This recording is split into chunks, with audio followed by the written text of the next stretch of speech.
Hello class 10th। तो आज देखते हैं एपी के कुछ और क्वेश्चन हैं। ठीक है, तो दो क्वेश्चन लिया है हम लोगों ने सॉल्व करने के लिए। तो पहला क्वेश्चन क्या है कि the 8th term of an AP is zero. किसी एपी का जो 8th टर्म है ना वो जीरो है। ठीक, कह रहा है कि prove that it's 38th term. तो जो इसका 38th टर्म होगा वो इसके 18th टर्म का क्या होगा, ट्रिपल होगा। इस बात को प्रूफ करनी है। फिर से समझिए, कोई एक एपी है, ठीक है, अब एपी कुछ भी हो सकती है। अब उस एपी में जो इसका 8th टर्म है वो जीरो है। ठीक है, तो देखिए सोल्यूशन में जो जो चीज़ हमको गिवन है वो चीज़ हम लोग कर लेंगे। तो सोल्यूशन में T8 कितना होना चाहिए, जीरो होना चाहिए। ठीक है, ये गिवन है और हमको प्रूफ करना है कि जो इसका 38th टर्म होगा वो इसके 18th टर्म का क्या होगा, ट्रिपल होगा। मतलब क्या प्रूफ करना है आपको, तो देखिए प्रूफ जो करना है आपको वो ये करना है कि जो इसका 38th टर्म होगा वो इस एपी के 18th टर्म का क्या होगा, ट्रिपल होगा। ये बात प्रूफ करनी है। ये बात आपको क्या करनी है, प्रूफ करनी है। बात समझ में आ रही है? प्रूफ ये करना है आपको कि इसका जो 38th टर्म होगा एपी का वो 18th टर्म का 3 गुना होगा। इस बात को हमको क्या करना है, प्रूफ करना है। तो चलिए करते हैं प्रूफ। तो हम जो सोल्यूशन करेंगे ना वो यहीं से करेंगे, यहाँ से स्टार्ट करेंगे। तो T8 = 0 दिया हुआ है, तो T8 का फार्मूला लिख लीजिए आप। T8 का फार्मूला क्या होगा, 8th टर्म का फार्मूला क्या लिखोगे आप, a प्लस n की जगह क्या लिखोगे, 8, क्योंकि 8th टर्म है तो n की जगह क्या फार्मूला क्या होगा Tn का, यही ना होगा, a plus n minus 1 into D. और अगर आप यहाँ पे 8 लिखोगे n की जगह तो जहाँ जहाँ n है वहाँ वहाँ आपको 8 लिखना पड़ेगा ना। तो बस वही काम कर रहे हैं कि a plus 8 minus 1 into D की वैल्यू किसके बराबर आनी चाहिए, 0 के बराबर आनी चाहिए। और ये बन जाएगा आपका a plus 8 minus 1 that is 7d = 0। यहाँ से मिला। अच्छा, यहाँ से a और d में क्या रिलेशन मिल सकता है, तो a और d में जो रिलेशन होगा वो ये होगा। ये बात आप समझ पा रहे हो? हमने d को एक तरफ कर दिया और a को एक तरफ ट्रांसफर कर लिया ताकि हम a और d में रिलेशन बता पाएँ। क्यों रिलेशन बता पाएँ? क्योंकि जहाँ पे a की वैल्यू की जरूरत पड़ेगी रखने की ना, वहाँ पे हम लोग सीधे a न रख के उसकी जगह क्या रख लेंगे, -7d रख लेंगे, क्योंकि इक्वेशन सॉल्व करने में आसानी होगी। इसलिए हमने a को d के टर्म में लिख लिया है। बात समझ में आई? चलिए, ये क्वेश्चन हो गया। अब आपको क्या पता करना पड़ेगा, T38 पता करना पड़ेगा। तो T38 निकाल लीजिए। तो T38 का फार्मूला क्या हो जाएगा, तो फिर से n की जगह कौन आया है, 38, मतलब 38th पोजीशन वाला जो टर्म है उसके बारे में बात कर रहा है या 38th टर्म की बात कर रहा है। तो देख लेते हैं T38 का फार्मूला क्या होगा, a plus 38 minus 1 into D. Value रखते हैं, a की जगह क्या रखोगे आप, a की जगह इक्वेशन फर्स्ट से वैल्यू रख लो, ठीक है। या फिर एक स्टेप और लिख लेते हैं, 38 माइनस तो 37d, ठीक है। ये 38 की वैल्यू, T38 की वैल्यू होगी। इसको आप इक्वेशन नंबर 2 लिख सकते हो, कोई दिक्कत नहीं है। अब क्या करना है, हमको T38 सॉल्व करके किसी एक टर्म में, किसी एक वेरिएबल में निकालना है। तो देखो आप a की जगह जो है वो माइनस का 7d इस इक्वेशन में रख सकते हो, क्योंकि एक ही एपी की बात हो रही है। जो एपी इसके लिए अप्लाई होगी वही एपी इसके लिए भी है और वही एपी इसके लिए भी है। एपी सेम है तो एपी सेम है तो सारा पहला टर्म जो होगा एपी का वो सेम होगा, सबके लिए सेम होगा। एक ही एपी का T8 लिखा गया है, 0 है, उसी एपी का T38 जो है वो हम निकाल रहे हैं और उसी एपी का हमको T18 भी निकालना है। तो जब एपी सेम है, एक ही एपी के लिए जो जितने भी टर्म हम निकाल रहे हैं, 8th टर्म और 38th टर्म और T18th टर्म, ये सारे एक ही एपी के लिए हम लोग फाइंड कर रहे हैं। तो एक ही एपी के लिए फाइंड कर रहे हैं तो ए तो सेम होगा, तो इस ए की जगह हम -7d रख सकते हैं, कोई प्रॉब्लम नहीं है। तो -7d रख लिया ए की जगह और यहाँ पे लिख लिया 37d। ये किसकी वैल्यू है, T38। और ये सब हम लिख कैसे पा रहे हैं, क्यों लिख पा रहे हैं ए की जगह -7, क्योंकि इक्वेशन फर्स्ट हमको अलाउ करता है। तो यहाँ पे लिखेंगे कहाँ से, बाई इक्वेशन नंबर फर्स्ट। पहले वाले इक्वेशन से हम ये सारी बात लिख पा रहे हैं, इसलिए इसको लिखना भी जरूरी है आगे। तो यहाँ से अगर माइनस करोगे आप तो T38 की वैल्यू कितनी हो जाएगी, -7 करोगे तो कितना आएगा, यहाँ पे 37 है और ये माइनस है तो आ जाएगा सीधे आपका 30d। इसको इक्वेशन नंबर हमने डाल देना है 3rd, ठीक है। तो आपको अभी क्या मिल चुका है, 38 मिल चुका है। अब आपको क्या पता करना है, T18 पता करना है। अब इसको पता करने के बाद दोनों को हम कंपेयर कर लेंगे कि T38 में और T18 में क्या रिलेशन है। तो चलिए हम यहाँ पे दूसरा टर्म निकालते हैं, T18 वाला। तो इसके लिए फार्मूला क्या लगाओगे आप, वही लगाओगे a plus 18 minus 1 into D लगाओगे कि नहीं लगाओगे, क्योंकि 18 टर्म फाइंड कर रहे हो आप। तो अब वैल्यू क्या हो जाएगी यहाँ से, a plus 18 minus 1 that is 17d। ठीक है, ये इक्वेशन नंबर आपका मिल गया, क्या इक्वेशन नंबर 4 मिल गया। ठीक है, इक्वेशन नंबर 4 मिल गया। अब देखो यहाँ पे भी आप a को रिप्लेस कर सकते हो। क्यों रिप्लेस कर सकते हो, क्योंकि फिर से आप इक्वेशन फर्स्ट पे आओगे और कहोगे कि a की जगह हम लोग माइनस 7d रख सकते हैं, क्योंकि सबके लिए a तो सेम होगा। तो इस a के लिए भी हमने क्या लिख लिया, माइनस का 7d लिख लिया और प्लस में 17d। अब इसी को सॉल्व करेंगे हम लोग। सॉल्व करेंगे तो कितना मिलेगा, माइनस का 7d और प्लस का 17d कितना हो जाएगा, माइनस का 7d प्लस का 17d तो 10d आएगा ना। तो देखो इधर कितना हो गया 10d, ये किसकी वैल्यू हो गई, t18 की वैल्यू हो गई। इसको हम इक्वेशन नंबर 50 डाल दे रहे हैं। अब जरा देखिए, जो हमको प्रूफ करना था उस पर हम आते हैं। प्रूफ हमको ये करना है कि जो t18 होगा, t18 का जो थर्ड मतलब इसको 3 गुना कर लेना है, ट्रिपल कर लेना है, वो t38 के बराबर होगा। तो देख लो आप जरा इन दोनों को कंपेयर करो। तो जरा इक्वेशन नंबर थर्ड जो t38 आपने निकाला है वो और जो t18 निकाला है वो, उसको जरा आप कंपेयर करिए। तो कंपेयर करेंगे तो आपको क्या मिलेगा, देखो यहाँ पे 13d है। ठीक है, t38 की वैल्यू 13d आएगी। ठीक है, बात समझ में आ रही है, 30d आएगी। उसके बाद यहाँ पे t18 की वैल्यू कितनी आएगी, 10d। तो देखो यहाँ पे 30d आ गया है और यहाँ पे 10d है। तो देखो दोनों में कितने का अंतर है। तो देखो ये वाला जो नंबर है ये इस वाले नंबर का 3 गुना है, ट्रिपल है ना। बात समझ रहे हो। आप इसको ऐसे भी लिख सकते हो कि फ्रॉम इक्वेशन नंबर कौन सा, फिफ्थ एंड थर्ड। फिफ्थ और थर्ड को देखते हुए कैसे, क्यों हम फिफ्थ और थर्ड को देख रहे हैं, क्योंकि हमको प्रूफ ही इसीलिए करना है कि t38 की वैल्यू 18th वैल्यू का ट्रिपल होगा।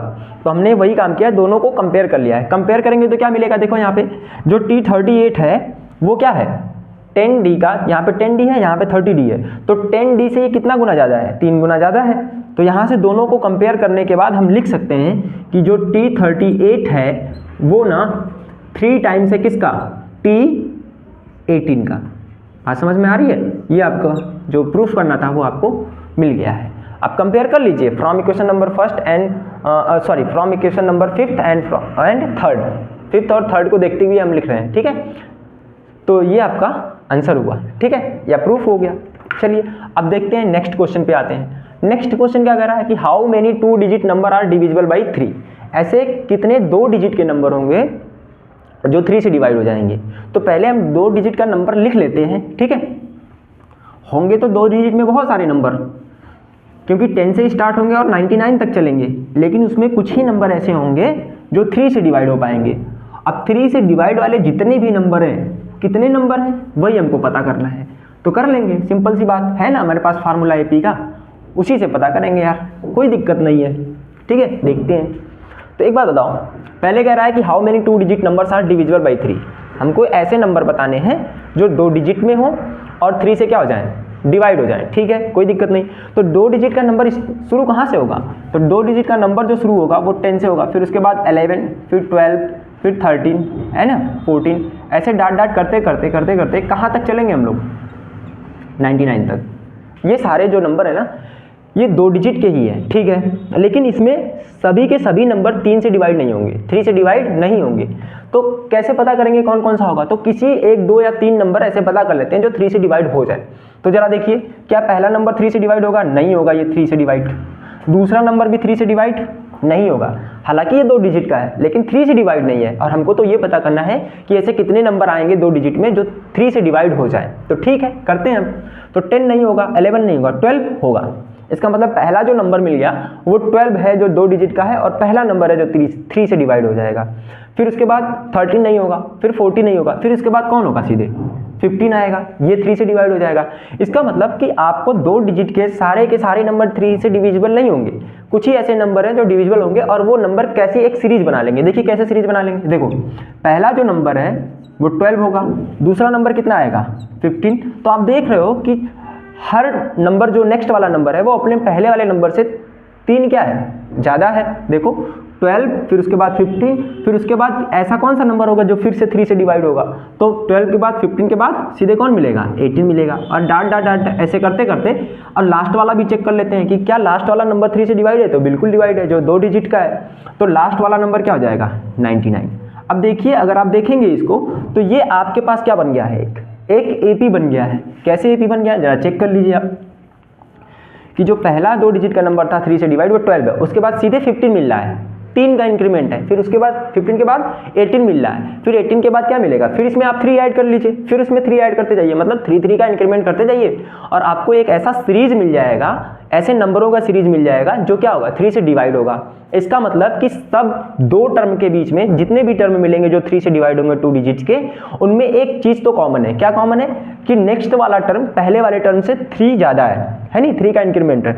इसका मतलब अगर हम कॉमन डिफरेंस देखेंगे 2 टर्म के बीच तो कॉमन डिफरेंस कितना मिलेगा, तो फर्स्ट टर्म तो जो मिलेगा 3 से डिवाइड होने वाला वो 12 हो जाएगा।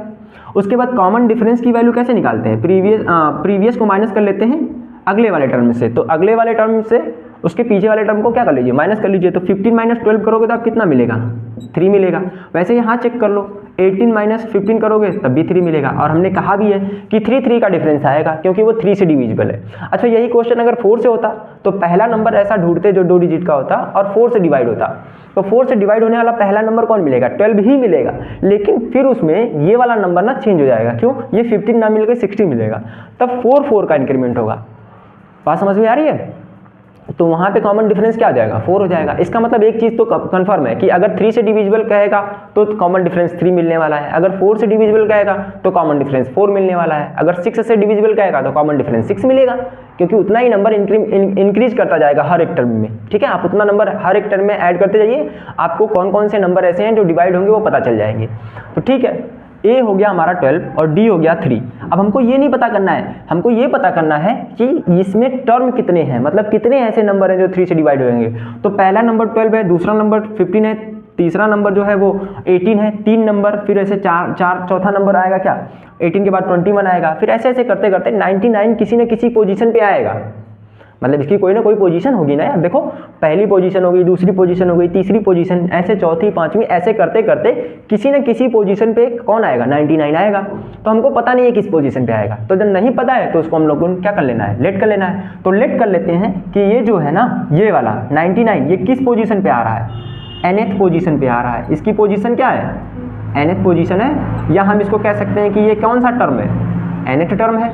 इसका मतलब एक चीज पता चल गई कि जैसे ही हमने लेट किया कि 99 जो है वो nth टर्म पे है, तो हमको एक चीज पता चल गई कि tn मतलब nth टर्म की वैल्यू कितनी होने वाली है, 99 होने वाली है। nth टर्म की वैल्यू कितनी होने वाली है, 99 होने वाली है। बस इसको सॉल्व कर लीजिए, आपको क्या मिल जाएगा, n मिल जाएगा कि कितने टर्म है, मतलब इसकी पोजीशन मिल जाएगी कि किस पोजीशन पे है। और यही तो हमको पता करना है कि ये जिस पोजीशन पे होगा उतने टर्म होंगे, पहले पोजीशन पे, दूसरे, तीसरे, चौथे, मान लीजिए किसी पोजीशन पे आता है, किसी भी पोजीशन पे 15, 16 जो इस पे भी आता हो वही इसका आंसर हो जाएगा। तो सॉल्व करिए, tn का फार्मूला क्या लिखेंगे हम, a plus n minus 1 into D की वैल्यू किसके बराबर होनी चाहिए, 99 के बराबर होनी चाहिए। बस वैल्यू रखते हैं, सॉल्व करते हैं। a की वैल्यू कितनी हो जाएगी 12, n आपको फाइंड करना है -1, d की वैल्यू कितनी है, तो देखिए 3 का इंक्रीमेंट था तो d की जगह कितना रखेंगे 3 इक्वल टू कितना हो जाएगा 99। अब इसको ट्रांसफर कर लीजिए उधर, सॉल्व कर लीजिए, आपके पास आंसर हो गया। तो इधर हो जाएगा n-1 और मल्टीप्लाई बाई 3 है, इस नंबर को उधर भेजेंगे तो 99 - 12 हो जाएगा। अब 99 - 12 कर लो तो कितना बचेगा यहाँ पे, ये हो जाएगा 7 और ये हो जाएगा 8। ठीक है, तो n-1 इंटू 3 की वैल्यू कितनी है 87, तो यहाँ से n-1 कितना हो जाएगा, n-1 कितना हो जाएगा 87 है, 3 मल्टीप्लाई है, इसको इधर ट्रांसफर कर लीजिए आप, 3 से इसको डिवाइड कर लीजिए, 3 से डिवाइड कर लीजिए क्योंकि मल्टीप्लाई है, तो जाने के बाद उधर इक्वल टू के उधर जाने के बाद साइन चेंज हो जाएगा, तो मल्टीप्लाई का डिवाइड हो जाएगा। यहाँ से कैंसिल करोगे तो 3 2 जा 6 और 2 कैरी आ जाएगा, 3 9 जा 27, तो 29 आ गया। n-1 की वैल्यू कितनी आ गई 29, तो n इक्वल टू कितना हो जाएगा 29 प्लस 1, माइनस है उधर हो जाएगा प्लस, n की वैल्यू कितनी हो जाएगी 30। इसका मतलब कि आपके पास ऐसे 3 नंबर हैं, जो क्या, तो देखिए यहाँ पे n की वैल्यू कितनी आ गई 30 आ गई, और यही हमको पता करना था कि कितने नंबर होंगे ऐसे जो 3 से क्या होंगे डिवाइड हो जाएंगे, और वो भी कितने 2 डिजिट के। तो देखिए 2 डिजिट के कितने नंबर मिलेंगे आपको जो 3 से डिवाइड हो जाएंगे, 30 नंबर, 30 ऐसे नंबर मिलेंगे जो 2 डिजिट के होंगे और वो 30 से डिवाइड हो जाएंगे, सॉरी 3 से डिवाइड हो जाएंगे। ऐसे कितने नंबर मिलेंगे 30 नंबर मिलेंगे, और यही हमको पता करना था। तो यही हम लोगों को क्या हो गया आंसर हो गया। तो 2 डिजिट के ऐसे नंबर जो 3 से डिवाइड होने वाले हैं वो कितने हैं 30 हैं। ठीक है, तो बस रखते हैं यहाँ पे, थैंक यू, मिलते हैं फिर नेक्स्ट वीडियो में।